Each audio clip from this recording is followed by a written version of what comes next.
بسم الله الرحمن الرحيم الحمد لله رب العالمين والعاقبة للمتقين والصلاة والسلام على نبينا محمد وعلى آله وصحبه أجمعين ما بعد محترم ناظرین کرام، میں آپ حضرات کے سامنے ایک مشہور حدیث پیش کرنا چاہتا ہوں، جس حدیث پر تقریباً ہم سب بحیثیت مسلمان ہر نماز کے بعد عمل کرتے ہیں۔ وہ حدیث در حقیقت صحیح مسلم کے اندر مروی ہے۔ ثوبان مولا رسول اللہ صلی اللہ علیہ وسلم روایت کرتے ہیں کہ بیان کرتے ہیں کان نبی صلی اللہ علیہ وسلم اذا انصرف من صلاته استغفر ثلاثا، کہا کہ اللہ کے نبی علیہ الصلوۃ والسلام جب بھی اپنے نماز سے فارغ ہوتے تھے تو آپ 3 مرتبہ آپ استغفر اللہ استغفر اللہ استغفر اللہ کہتے تھے۔ یہ میں وضاحت کے ساتھ اس لیے استغفر اللہ استغفر اللہ استغفر اللہ یہ بیان کی ہے کیونکہ آخری حدیث میں جب امام اوزاعی سے ان کا شاگرد پوچھتا ہے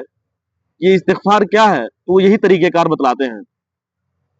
اس حدیث کو لے کر کے بہت سارے علماء نے بڑی عظیم باتیں کہی ہیں کہ نماز جیسی عظیم ترین عبادت جب ایک انسان ایک مسلمان جب اس کی ادائیگی سے فارغ ہوتا ہے تو اپنے گناہوں سے معافی طلب کرتا ہے، بخشش طلب کرتا ہے۔ حالانکہ نماز جیسی بہترین عبادت سے وہ فارغ ہوا ہوتا ہے، اس وقت اس کا کیا قصور کیا جرم ہوتا ہے جس کی تلافی کے لیے وہ اللہ رب العالمین سے 3 بار بتکرار وہ استغفار کرتا ہے۔ تو اس کی وجہ یہ ہے کہ شریعت اسلامیہ کے اندر اللہ کے نبی جناب محمد رسول اللہ صلی اللہ علیہ وسلم کی اگر حیات مبارکہ ہم دیکھیں گے،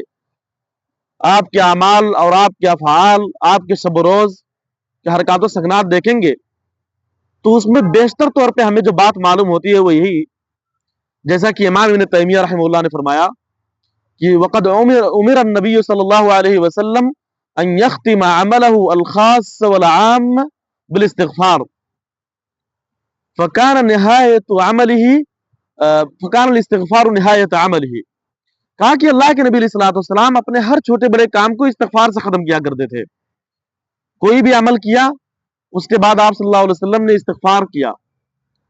استغفار گویا کہ ہر عمل پر مہر کی حیثیت رکھتا تھا۔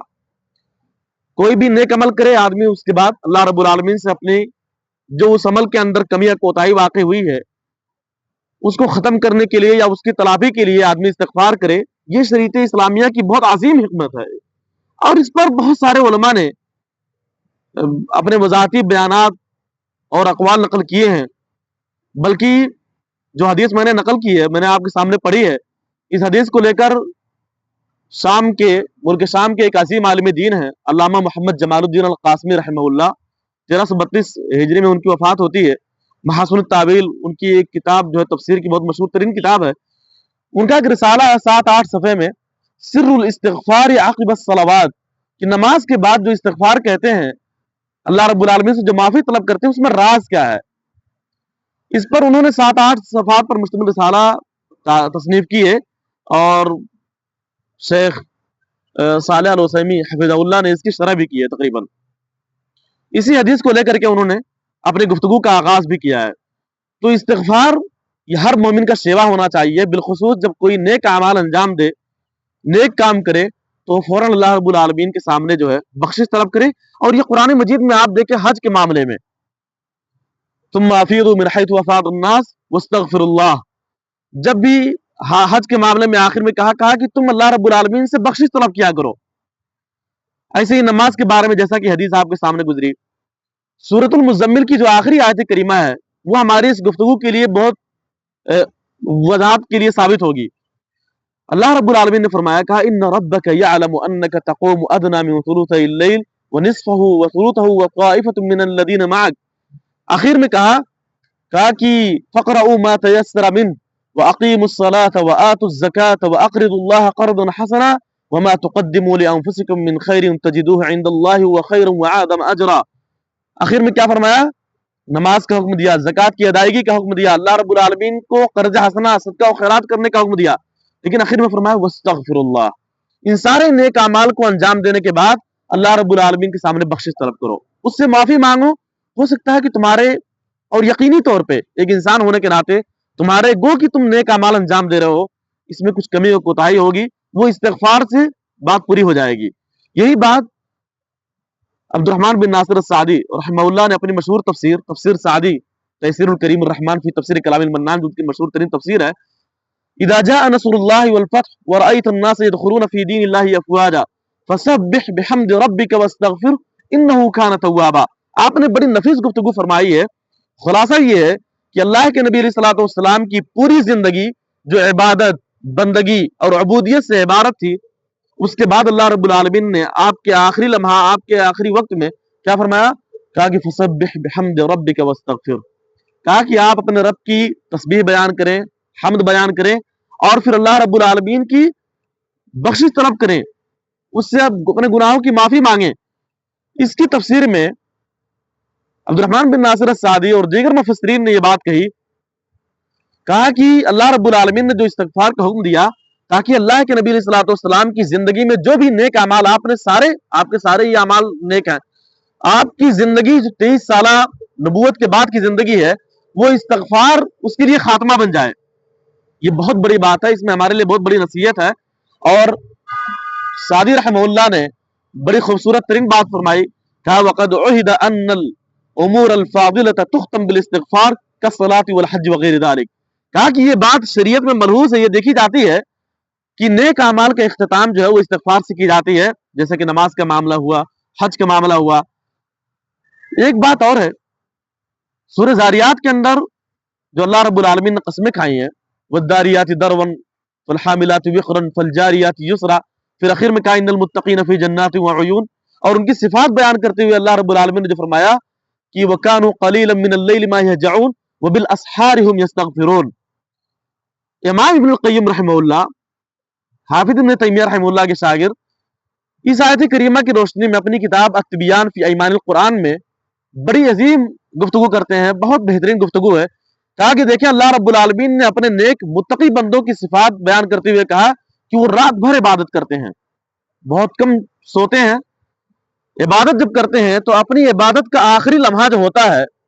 کہا وہ بالاسحار ہم یستغفرون، صبح سے قبل بوقت سحر وہ اللہ رب العالمین سے بخشش طلب کرتے ہیں، پھر رات میں جو بھی انہوں نے عبادت کی ہوتی ہے اس عبادت کا اختتام وہ استغفار سے کرنا چاہتے ہیں۔ اور سورۃ آل عمران کی آیت جو ہے الصابرین والصادقین والقانتین والمنفقین والمستغفرین بالاسحار، اس میں بھی جو ہے آخر میں کہا کہ والمستغفرین بالاسحار، یعنی جو ہے سحر کے وقت صبح سے پہلے وہ اللہ رب العالمین سے بخشش طلب کرتے ہیں۔ حافظ ابن القیم رحمہ اللہ نے اپنی کئی کتابوں میں مدارج السالکین کے تو کئی مقامات پر آپ نے اس پر تفصیلی گفتگو فرمائی ہے۔ اسی طریقے سے طریق الہجرتین و باب السعادتین کے اندر بھی آپ نے لمبی چوڑی گفتگو فرمائی ہے۔ آخر میں جو بات میں کہنا چاہتا ہوں وہ یہ کہ اللہ کے نبی علیہ الصلوۃ والسلام اپنی ایک عام مجلس سے بھی جب اٹھتے تھے نا، تو جو دعا پڑھتے تھے اس دعا سے بھی کہیں نہ کہیں جو مفہوم نکلتا ہے وہ یہی کہ آپ جو گفتگو کرتے تھے، ظاہر ہے کہ آپ کی گفتگو نفع بخش، سود مند، فائدہ بخش گفتگو ہوتی تھی۔ اس گفتگو کے آخر میں ابو برزہ الاسلمی رضی اللہ عنہ جو بیان کرتے ہیں کہ اللہ کے نبی علیہ الصلوۃ والسلام اپنے زندگی کے آخری لمحات میں جب بھی کسی مجلس سے اٹھتے تھے تو یہ کہتے تھے سبحانک اللہم وبحمدک اشہد ان لا الہ الا انت استغفرک واتوب الیک۔ آپ صلی اللہ علیہ وسلم اپنے مجلس سے اٹھتے تھے تو اللہ رب العالمین کی تسبیح بیان کیا کرتے تھے، پاکی بیان کیا کرتے تھے، اور اللہ رب العالمین سے استغفار اور بخشش طلب کیا کرتے تھے، استغفار کیا کرتے تھے۔ میں اس حدیث کو لے کر کے یہ بات کہنا چاہتا ہوں کہ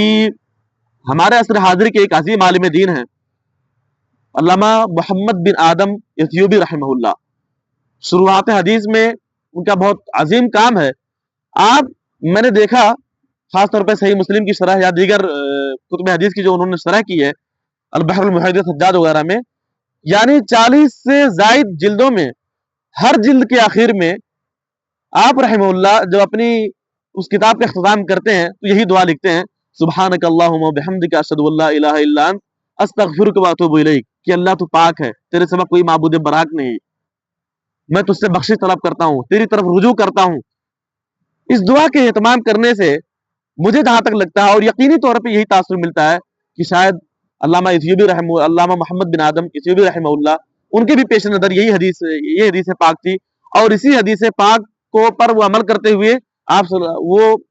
اپنی ہر کتاب کے جلد کا اختتام جو ہے وہ اسی دعا سے کیا کرتے تھے۔ اللہ کے نبی علیہ الصلوۃ والسلام خود اس دنیا سے جب گئے تو سب سے آخری الفاظ جو ہیں اللہم اغفر لی والحقنی بالرفیق الاعلی، یعنی علماء کہتے ہیں کہ نبی علیہ الصلوۃ والسلام جب اس دنیا سے رخصت ہوئے تو سب سے آخری کلمہ جو تھا وہ استغفار کا تھا، طلب مغفرت کا تھا، اللہ رب العالمین سے بخشش طلب کرنے کا تھا۔ تو ہمیں اور آپ کو بھی اللہ رب العالمین اس کی توفیق دے اور شریعت اسلامیہ کی اس عظیم حکمت کو سمجھنے کی توفیق عطا فرمائے۔ میں بھی اپنی مجلس کا اختتام اسی دعا سے کرتا ہوں، سبحانک اللہم و بحمدک اشہد ان لا الہ الا انت استغفرک و اتوب الیک۔